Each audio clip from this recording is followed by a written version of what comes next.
বুথে বুথে আমাদের পথসভা চলছে। মাননীয় নেতা অভিষেক বন্দ্যোপাধ্যায় আমাদের সকলের দিশারি। তিনি বলেছেন প্রতিটা বুথে বুথে আমাদের সভা করতে হবে। আজকে মেমারি 1 নম্বর ব্লকে দুর্গাপুর অঞ্চলে যেমন জুদারপুর বুথেতে সভা হচ্ছে, ঠিক তেমনি গন্তার 1 অঞ্চলে গন্তার উত্তর পাড়াতে সভা হচ্ছে, ঠিক তেমনি নিমো 1 অঞ্চলে পারিজাতনগর বাস স্ট্যান্ডে সভা হচ্ছে। একই সঙ্গে আজকে মেমারি 1 নম্বর ব্লক তৃণমূল কংগ্রেসের 3টি বুথের সভা চলছে।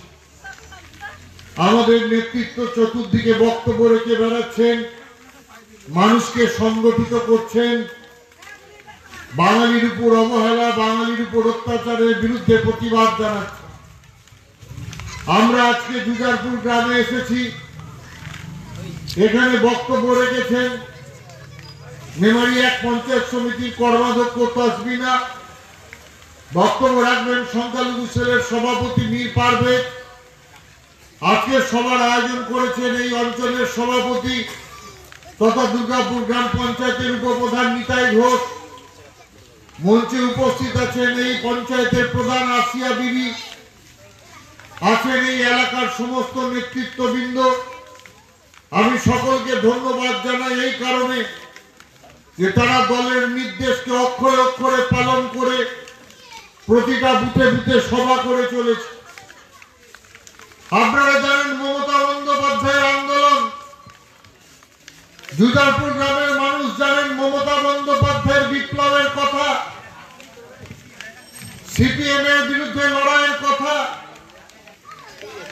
34 বছরের বাম জামানার হরমাদ আচরণ, বাঙালির উপর শোষণ, বাংলার সমাজ জীবনের উপর শোষণ, পাড়ায় পাড়ায় কমরেডদের রক্তচক্ষু, এলাকায় এলাকায় কমরেডদের দাপিয়ে বেড়ানো বাংলার মানুষ সহ্য করেছেন।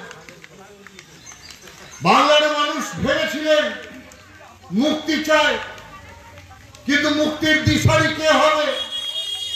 বাংলার মানুষ চেয়েছিলেন মুক্তি চায়, কিন্তু মুক্তির দিশারি কে হবে? আমরা দেখলাম মমতা বন্দ্যোপাধ্যায় দিশা দেখাচ্ছেন গোটা বাংলার মানুষকে। ক্রমাগত আন্দোলন, যে আন্দোলন 1998 সালে তৃণমূল কংগ্রেস গঠনের পর তৃণমূল স্তর পর্যন্ত এগিয়ে গেল, দাঁতে দাঁত চেপে লড়াই, মাটিতে দাঁতে দাঁত চেপে লড়াই, বুথে বুথে তৃণমূল স্তরে লড়াই, মানুষকে ঐক্যবদ্ধ করল। মমতা বন্দ্যোপাধ্যায়ের নেতৃত্বে মা মাটি মানুষের সরকার তৈরি হলো। 2011 সালে পরিবর্তন সূচিত হলো বাংলায়। বাংলার মানুষ বুঝতে পারল পরিবর্তনের ফল কত মিষ্টি। বাংলার মানুষ দেখতে পেল মমতা বন্দ্যোপাধ্যায় বলল বদলা নয় বদল চায়। 34 বছরের সিপিএম এর হারমাদ আচরণ, 34 বছরের সিপিএম এর শোষণের বিরুদ্ধে বাংলার মানুষ যাতে হঠাৎ খেপে না যায়, বাংলার মানুষ যাতে গণতন্ত্রকে লুণ্ঠিত না করে, বাংলার মানুষ যাতে এলাকায় এলাকায় সিপিএম নেতৃত্বের উপর ঝাঁপিয়ে না পড়ে, তাই তিনি বদলের কথা বললেন, বদলার কথা বললেন না। মাথার উপর হাজার হাজার কোটি টাকার দেনা নিয়েও তিনি বাংলায় চালু করলেন একের পর এক প্রকল্প। আজকে প্রতিটা বাড়িতে বাড়িতে লক্ষ্মীর ভান্ডার, প্রতিটা বাড়িতে বাড়িতে স্বাস্থ্য সাথীর কার্ড, প্রতিটা বাড়িতে বাড়িতে জয় বাংলার পেনশন, আজকে গ্রামের গরিব পাড়ায় পাড়ায় ঢালাই রাস্তা, পানীয় জলের ব্যবস্থা, পাড়ায় পাড়ায় লাইটের ব্যবস্থা, এই সমস্ত মমতা বন্দ্যোপাধ্যায়ের সরকার করে দেখিয়েছে। দুয়ারে সরকারের মধ্য দিয়ে আজকে মমতা বন্দ্যোপাধ্যায়ের সরকার আধিকারিকরা পাড়ায় পাড়ায় মানুষের দৌড়ে দৌড়ে যাচ্ছে, মানুষকে বলছে তোমার পাড়ায় কি দরকার, তোমার কি দরকার, তোমাকে আর পঞ্চায়েতে যেতে হবে না, বিডিও অফিসে যেতে হবে না, পঞ্চায়েত বিডিও অফিস তোমার পাড়ায় এসে হাজির। আজকে আমাদের পাড়া আমাদের সমাধান প্রকল্পের মধ্য দিয়ে মমতা বন্দ্যোপাধ্যায় বিশ্ব বন্দিত এক প্রকল্পের সূচনা করেছেন।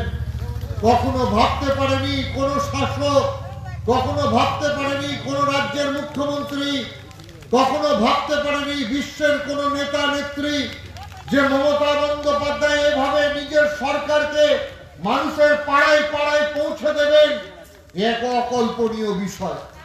আজকে আমরা তাই মানুষকে বলছি, আমাদের পাড়া আমাদের সমাধানে আপনারা উজাড় করে যান।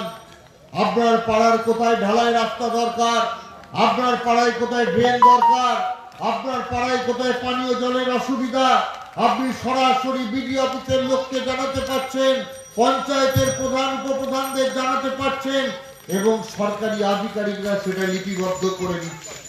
আপনার পাড়ায় কি রাস্তা হবে, আপনার পাড়ায় কি ড্রেন হবে, কোন নেতা ঠিক করছে না, কোন প্রধান ঠিক করছে না, আপনি ঠিক করে দিচ্ছেন আপনার পাড়ায় কোন ড্রেনটা আগে হবে, কোন রাস্তাটা আগে হবে। এটাই মমতা বন্দ্যোপাধ্যায়, এটাই মমতা বন্দ্যোপাধ্যায়ের সরকার। এহেন সরকার যখন পশ্চিম বাংলার মানুষকে এই ধরনের পরিষেবা দিচ্ছে, তখন কেন্দ্র সরকার বারংবার মুখে দাঁড়াচ্ছে। আপনারা দেখছেন আজকে পিএইচই পানীয় জলের টাকা কেন্দ্র সরকার বন্ধ করে দিয়েছে, বাংলার আবাস যোজনার টাকা কেন্দ্র সরকার বন্ধ করে দিয়েছে, 100 দিনের কাজের টাকা কেন্দ্র সরকার বন্ধ করে দিয়েছে, পশ্চিম বাংলায় 15 ফিনান্সের টাকা বন্ধ করে দিতে চাইছে। মমতা বন্দ্যোপাধ্যায় একা কুম্ভ লড়াই করে যাচ্ছে। মমতা বন্দ্যোপাধ্যায় বাংলার বাড়ি প্রকল্পে 1,20,000 টাকা করে মানুষের কাছে টাকা পাঠিয়ে দিয়েছেন। মমতা বন্দ্যোপাধ্যায় এমএলএ এমপিদের বলেছেন, আপনাদের ফান্ড থেকে টাকা দিন, পিএইচই পানীয় জলের কাজ চলতে থাকবে। মমতা বন্দ্যোপাধ্যায় বলেছেন, যাদের 100 দিনের কাজের টাকা বাকি আছে তাদের টাকা রাজ্য সরকার দিয়ে দিয়েছে। আগামী দিনে 100 দিনের কাজ রাজ্য সরকার নিজস্ব তহবিল থেকে করবে। এর নেত্রী মমতা বন্দ্যোপাধ্যায় যখন গোটা ভারতবর্ষের মধ্যে বাংলাকে একটা উচ্চতর জায়গায় নিয়ে যাচ্ছেন, তখন বাংলার উপর বাঙালির উপর অত্যাচার নেমে আসছে।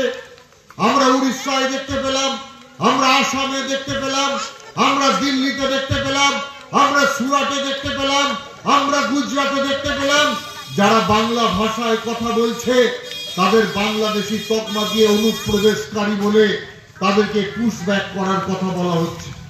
বাংলা ভাষায় কথা বললি তারা বাংলাদেশি, বাংলা ভাষায় কথা বললি তার উপর নেমে আসছে অত্যাচার, বাঙালির উপর অবহেলা।